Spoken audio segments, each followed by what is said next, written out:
ಬಾಗಲಕೋಟ್ ಜಿಲ್ಲೆಯ ಇಳಕಲ್ ನಗರದ ಶ್ರೀ ವಿಜಯ ಮಹಾಂತೇಶ ವಿದ್ಯಾವರ್ಧಕ ಸಂಘದ 5 ನಿರ್ದೇಶಕರ ಸ್ಥಾನದ ಚುನಾವಣೆ ತುರುಸಿನಿಂದ ನಡೆಯಿತು.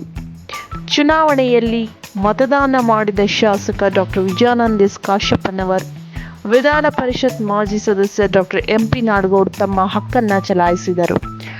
5 ಸ್ಥಾನಗಳಿಗೆ ಒಟ್ಟು 9 ಅಭ್ಯರ್ಥಿಗಳು ಕಣದಲ್ಲಿ ಇದ್ದು, ಹಾಲಿ ಆಡಳಿತ ಮಂಡಳಿಯ ಡಾಕ್ಟರ್ ಕೆ.ವಿ. ಅಕ್ಕಿ, ಮಲ್ಲಪ್ಪ ಹರವಿ, ಗುರು ಕಲ್ಮಠ್ ಪುನರಾಯ್ಕೆ ಬಯಸಿದ್ದರೆ, ಹೊಸದಾಗಿ ಕಿರಣ್ ಬಿಜ್ಜಲ್, ನಂದಕಿಶೋರ್ ಕರ್ವಾ, ವೀರಭದ್ರಪ್ಪ ಬೇವಿನಮಟ್ಟಿ, ಅಮರೇಶ್ ಮನ್ಮಥನಾಳ್, ಬಾಹುಬಲಿ ವಂದ್ಕುದ್ರಿ ಮತ್ತು ಶರಣಪ್ಪ ಬಿಳೆಬಾವಿ ತಮ್ಮ ಅದೃಷ್ಟ ಪರೀಕ್ಷೆ ಮಾಡಿಕೊಳ್ಳುತ್ತಿದ್ದಾರೆ.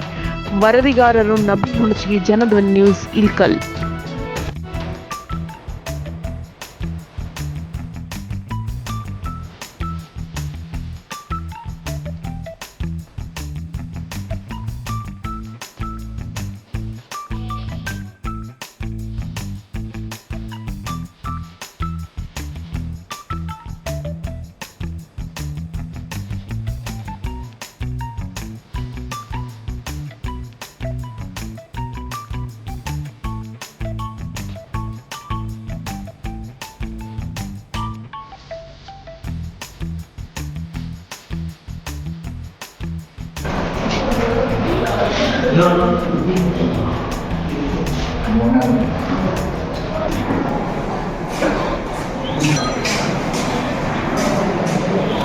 ಸರ್